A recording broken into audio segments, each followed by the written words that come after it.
Yo Sept, this is Ny3. Now, it's not every day that a combo deck is able to find its way into a format, but for this particular format right now, Kozmos are that competitively viable combo deck. And not only do I think it's competitively viable, I think they are the best deck by far right now. Now, the reason I've been playing around this deck is because the playstyle is extremely similar to Ny3's. It is far more complex and more difficult to learn than Ny3's, but as a player who predominantly plays combo decks, I decided to check it out. Anyways, here's the deck. For monsters, triple Dark Planet. Dark Planet is the main MVP of this format. Apart from Burning Abyss variants, it completely dominates any other deck if you drop it on your first turn this format. Also, it is able to out any fields that your opponent can establish. Dark Destroyer at 1, triple Forerunner, 1 Dogfighter. Now, these aren't particularly good ships, but we need a high ship to pilot ratio, which I think is very fundamental for this deck, and a lot of people who try to build this deck does not understand that pilots are absolutely garbage and ships are the nuts. Triple Landwalker, triple Delta Shuttle, triple Slip Rider, again to increase the number of ships. These ships do have better effects than these ones, but so they're all at 3 in this deck, and that's all for the ships. Pilots, as I've mentioned, are real shit, which is why I've cut it down to a bare minimum of 10, that being double Dark Lady, triple Sword Trooper, triple Strawman, and double Tin Can. No Farm Girl, she's not needed. No Wicked Witch, she's not needed either. Good Witch is pretty good, which I am siding in my side deck that I'll get into later. Now, out of these, Strawman is really the only good one, the only one that you want to open. The rest you want to float into and not actually draw them. But we are doubling up and tripling up on the Sword Trooper because we do run Desires, and it's a somewhat hindrance if you don't have any left in your deck to float into after banishing 4 Desires. The rest of the monsters, we have the Yaksha, Exalt Force, 2 Pathfinders, and Runics. Now, the total deck size is 60, which is why the Pathfinders are here, since if you just run the standard 9-field spell build, which you would run for deck sizes of 40s, you're not going to be seeing those islands as much, nor will you be seeing those island towns as much, which is standard combos. So the 2 Planet Pathfinders are here for that reason. 2 Fire Kings, which I think is right with or without Desire. The 1 Exalt Force is for the combos. It helps you turbo out Dark Planet faster on the first turn. Sucks if you draw it, but hey, that's why we're running 60, so that we don't draw the Exalt Force or the Chicken or Yaksha. But yeah, that's all for the monsters. 32 monsters in total. Spells, Field Spell, all 6, being 3 islands and 3 towns. Allure of Darkness, 3 of those, and 3 Gold Socks. Now these 2 combo very well with Strawman as well as Kozmo Town. That being said, Dark Planet also combos very well with Strawman and Kozmo Town, and these interactions make the deck much more consistent. Triple Desires, staple. Triple Terraforming, still potentially the one of the most broken cards ever released. And the 1 Emergency Teleport. Spells total is 19. And the final 9 cards are the 9 traps, triple Call of the Haunted, triple Oasis, and triple Cosmojo. Call and Oasis are pretty cool. They weren't that good when Dark Destroyer was at 3, but now that it's at 1, if you Tin Can for Destroyer, it's no longer a gamble if you have one of these Call of the Haunted or Oasis set. And Cosmojo is just still ridiculous if you have it. If your opponent doesn't have the answer to it, they just can't play around it. Even if they do have the answer, such as an MST or Twin Twister, they still risk hitting the Calls and Oases, giving you a +1 if you float down into a Dark Lady and its negation is relevant. It's even more devastating. So yeah, Cosmojo is just extremely difficult to counter. Now, honorable mention that was not included in my particular build, but I do recommend is Reasoning. since it kind of acts as a replacement for the loss of E-Tally. It moves the deck away from its normal summon reliance, and very likely, and since your levels are all over the place, and there is no hand traps, you are very likely going to summon something off it.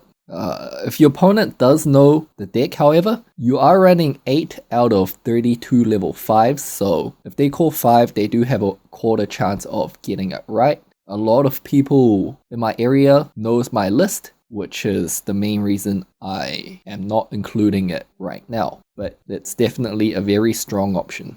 The extra deck, the Gaia Charger, Infinity, Durando, Peleades, Nova, Volcasaurus, Corbage, Grampulse, Giga Brilliant, Livier, Breaksword, MX Saber, Centauria, Pure Light, and Utopic Future. Now, out of all of these, Durando and Peleades are the 2 optional cards in here. If you want to side cherries, these 2 are the first that you want to cut for your Dante and your Spirit Dragon. These 2 used to be 2 synchros when I ran Gofu in this build, which is alright. You can also double up on some of the more important Exceeds instead of running these. For example, the second Infinity, because you can call off the Haunted back your Nova. Second Livier comes up sometimes, second Breaksword may also come up. But yeah, these 2 are the optional ones. The rest are all pretty good. The Cyber Dragon package, the Gaia and Volcasaurus package, the Giga Corbage package, all pretty good. Breaksword and Livier are the most summoned ones in the whole extra deck, so they're staple. The Grampulse, sometimes you need to pop your own Kozmo Town and search that Cosmojo or Dark Destroyer to continue your combos. MX Saber grabs the Exiled Force, which continues your combos turn 1, getting out Dark Planet much easier. Utopic Future, still a good card.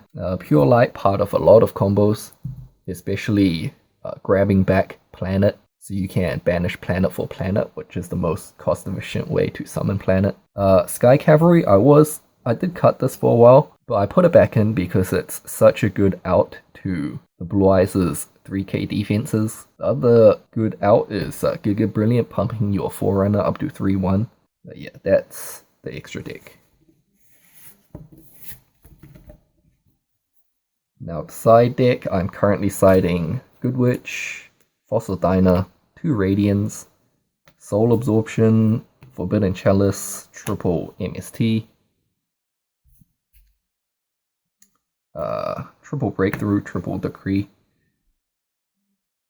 Now, I think these 9 cards, the Decree, MST, and Breakthroughs, are extremely good this format. MST over Twin Twister, since popping your own Cosmo Town comes up quite often, and MST does that more efficiently. The Decrees, you want 6 outs to Iron Wall. Decree also bypasses locks such as Spark Emptiness that Blue Eyes tend to like to pump out. Now, the 3 Breakthrough skill, Double Radiant and Chalice. Now, these 6 cards are there to break boards. I think Breakthrough skill is the best this format since it outs Vanities, outs Herald, and it even outs Herald plus Christia, which the Kaijus cannot do. So I think Breakthroughs are better than Kaijus this format. That being said, Radiant is still very good. It's level 7, so rank 8 decks can't overlay with it. It's a Dark for Allure, and it's 2/8 for your Forerunner to crash into. So that's a Kaiju of choice for this deck. And the 1 Chalice, I actually like Chalice a lot, but I pretty much always side Chalice over Breakthrough skill in previous formats, but right now, since Herald of Perfection is a thing, Breakthrough is slightly better. For the rest, it's one-offs. Soul Absorption, I mean, it's just a pretty fun card. I only sided in game 3 if we may be going into time. Yeah, it makes all your combos cost like no life points, and it also makes Desires into gain 5,000 life points. So as you can imagine, that can be pretty devastating in time. Yeah, it's mostly here for a fun card. Good Witch, you only really need 1 since last format I was siding 3, but now that Gold Sark is at 3, I think 1 is enough since you have that interaction between Gold Sark and Cosmo Town grabbing the Good Witch, which is really nice. Good Witch can bait out 2 negates all by herself. So it's a very cost efficient way to get rid of negating monsters. Now the Fossil Diner, again, synergizes with Gold Sark. You can Saw Trooper into Libya and bring back the Fossil Diner. And that's Flip effect is just a bonus. Now, there are some other options like Abyss and Quarantine. These two have the advantage of being darks over Fossil Diner. So you have the added interaction between banishing them with a lure and then bringing them back with Livia. Ultimately, I decided to run Fossil Diner since I'm not really siding it in as a floodgate, as an anti-special summon floodgate against decks. I'm mainly siding it in so that my Dark Planet can't get kaiju'd. So Quarantine is obviously not going to stop many kaijus. Statue of the Abyss is not going to stop Radiant. If your opponent is running a deck that uses Allure, they are probably going to be running Radiant as their kaiju of choice. So I went with Fossil Diner despite it not being a dark for Allure. But yeah, that's my 60 card Kozmo deck.